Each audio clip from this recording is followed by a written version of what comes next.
Hello kids! Today we are going to learn about heavy and light and do a fun review activity.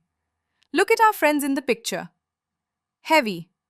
A big happy brown bear walking on the rocks. Light. A beautiful smiling purple butterfly fluttering nearby. Light.